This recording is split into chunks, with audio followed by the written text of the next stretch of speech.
कोई भी गरीबी उन्मूलन के लिए या कोई भी कार्यक्रम आता है तो उसके बारे में आगे रिसर्च कर लेना चाहिए। और रिसर्च आप जब तक क्षेत्र में नहीं जाइएगा आप नहीं कर सकते। यहाँ पर बैठ करके किताबों को पढ़ करके आप एक क्षेत्र के बारे में गहरी जानकारी डाल सकते हैं। आपके बारे में जब तक आएंगे, वो भी हम लोग बहुत तरह का पढ़ते हैं कि एक दिन आना, हम एक दिन आकर के आपसे बात करके आपकी पूरी समस्याओं को नहीं जान सकते। जब तक हो सकता है कि हम स्टूडेंट के रूप में आपके साथ एक लंबे समय तक रहें या टीचर के रूप में आपके साथ घुल मिल जाए, तब ना आपकी समस्या की जानकारी मिलेगी। तो गाँव के विकास के लिए उनकी क्या आवश्यकता है, उनका रहन सहन कैसा है। यहाँ गाँव का रहन सहन, दूध पीने का कल्चर है, यहाँ तो नहीं है। अब पीने का भी छोड़िए, वो तो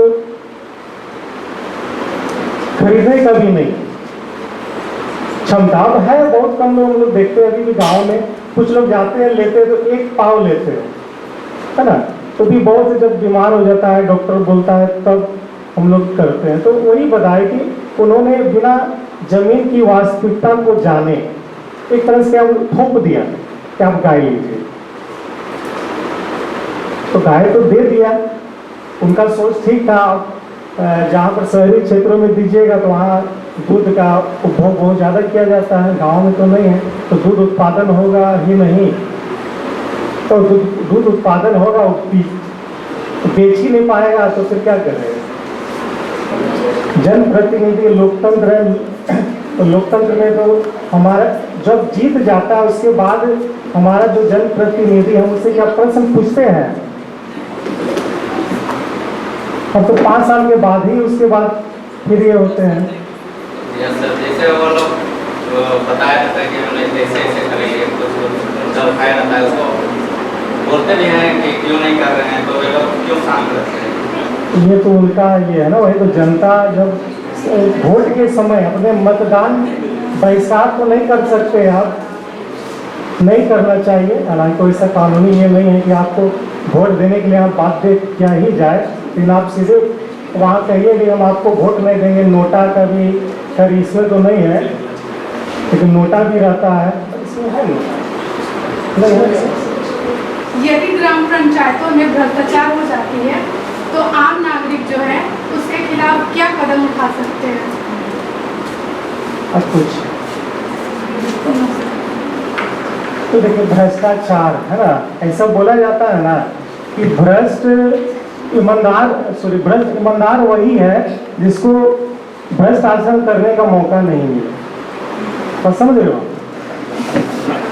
हम जब तक स्टूडेंट है, हम नौकरी नहीं करें, हम कहीं नहीं है, हम बड़ी बड़ी बात ईमानदारी की करेंगे, करते हैं ना। लेकिन हम ही में से जो भी अधिकारी बना, जो भी है, तो भी कभी स्टूडेंट था और भी ईमानदारी की बड़ी बड़ी बातें किए होंगे, लेकिन जब वही बैठ गए तो देखिए क्या है, भारत में ईमानदार बनना बहुत मुश्किल है।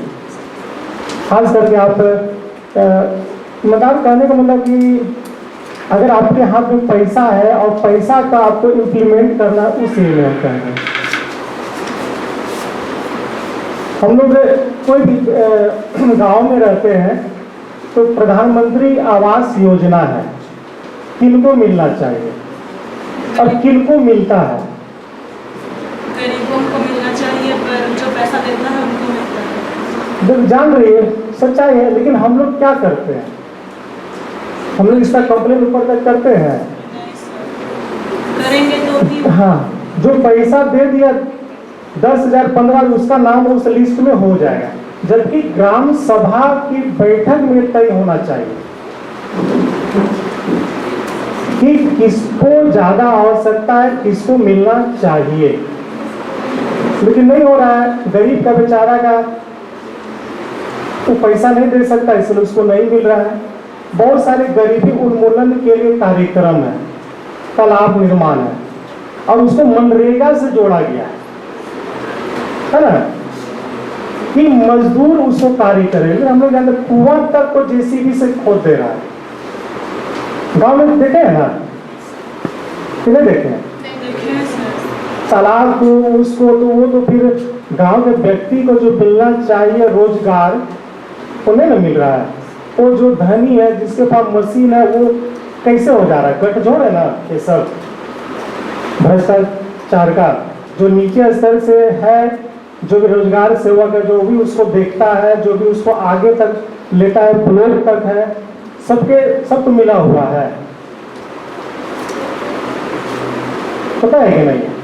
तो यही कह रहे कि कैसे किया जाना चाहिए, इसके लिए कठोर कानूनी प्रावधान होना चाहिए कि जो इस पर पकड़ाता है उसको कड़ी सी कड़ी सजा दिया जाए। लेकिन हम लोग देखते हैं ऐसा होता है, गरीब आदमी के लिए अलग कानून है, धनी के लिए अलग। व्यवहारिक हम बता रहे हैं, तो एक ही कानून, क्योंकि धनी व्यक्ति आराम से बच जाता है, गरीब व्यक्ति उसका फायदा नहीं ले पाता। तो हम लोग तो देखते आए हैं। अब जैसे चीन वगैरह का कहते हैं कि वहाँ का अलग है, वहाँ का गाँव का विकास, वहाँ का देखेंगे विकास तो लोग गाँव को डेवलप करता है ताकि गाँव में सब सुविधा दे दीजिए, बिजली दे दीजिए, वो भी 24 घंटा बिजली देने का मतलब नहीं कि जैसे बोल रहे कि गाड़ दिए क्यों बिजली कट जाता है। कहीं ना कहीं लापरवाही है, प्रोडक्शन की कमी। अभी ट्रांसफार्मर कहीं उड़ जाता है तो देखिए कितना दिन में लगता है, कितना आपको पैसा मांगा जाता है, कितना उसके बाद हम लोग छोड़ देते हैं। तो एक दो नहीं, यहाँ हमारे जड़ में ही इतना करप्शन घुस गया है, उसको तो दूर आप ही लोग कर सकते। जब आपके हाथों में पूरी व्यवस्था आ जाए 5 साल 10 साल के बाद। सर ने हमें सैद्धांतिक ढांचा, थ्योरेटिकल एस्पेक्ट बताया, साथ ही साथ आपने देखा होगा कि कैसे सर ने बहुत अच्छे तरीके से सवालों का जवाब भी दिया कि कहाँ कहाँ कमी आती है संस्था के द्वारा और कहाँ हमारी खुद की कमियां हैं।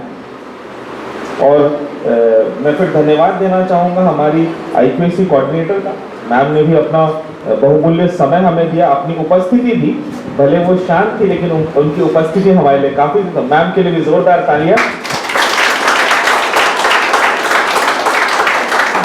उनकी उपस्थिति हमारे लिए बहुत महत्वपूर्ण है। साथ ही साथ मैं धन्यवाद देना चाहूँगा हमारे विभाग के अजय सर का। उन्होंने हमारे आज के रिसोर्स पर्सन रोशन सर का बहुत अच्छा परिचय दिया, उनके लिए भी जोरदार तालियां बजा दीजिए। आज के हमारे मुख्य एंकर रोशन गित सर, उन्होंने भी बहुत अच्छा काम किया, साथ ही साथ उन्होंने बहुत अच्छा इंट्रोडक्शन भी आज के दिन का दिया, उनके लिए भी जोरदार तालियां। फिर मैं धन्यवाद देना चाहूँगा हमारे क्वेश्चन पूछने वाले। अगर मैं गलत नहीं हूँ तो वर्षा को मैं पहचान रहा हूँ, रजनीकांत है ना, तो आप सही बोलो। सर मेरा छोटा है। ओह अच्छा, तुम्हारा नाम क्या है? शांतनु। हाँ, तो बहुत अच्छे सवाल पूछेगा, तो मैं आप लोग का भी धन्यवाद करना चाहूँगा, जोरदार तालियां इनके लिए बजा दीजिए। तो साथ ही साथ मैं धन्यवाद देना चाहूँगा हमारी 2 बच्चियों का जिन्होंने अरेंजमेंट में हमारी सहायता की, एनी और रश्मिका, उनके लिए भी तालियां बजा दीजिए। And last but not the least, the most important, हमारी ये सभा, हमारी ये ऑडियंस जिन्होंने बहुत ध्यानपूर्वक, और मैं देख रहा था कि किस तरीके से आप लोग नोट्स ले रहे थे सर के लेक्चर का, और बहुत ही अच्छा लेक्चर था और मैं भी एंजॉय कर रहा था। और आप लोग के रिएक्शन से मुझे भी बहुत हौसला मिला, बहुत अच्छा मुझे भी फील हुआ। तो आप अपने लिए भी जोरदार तालियां बजा लीजिए।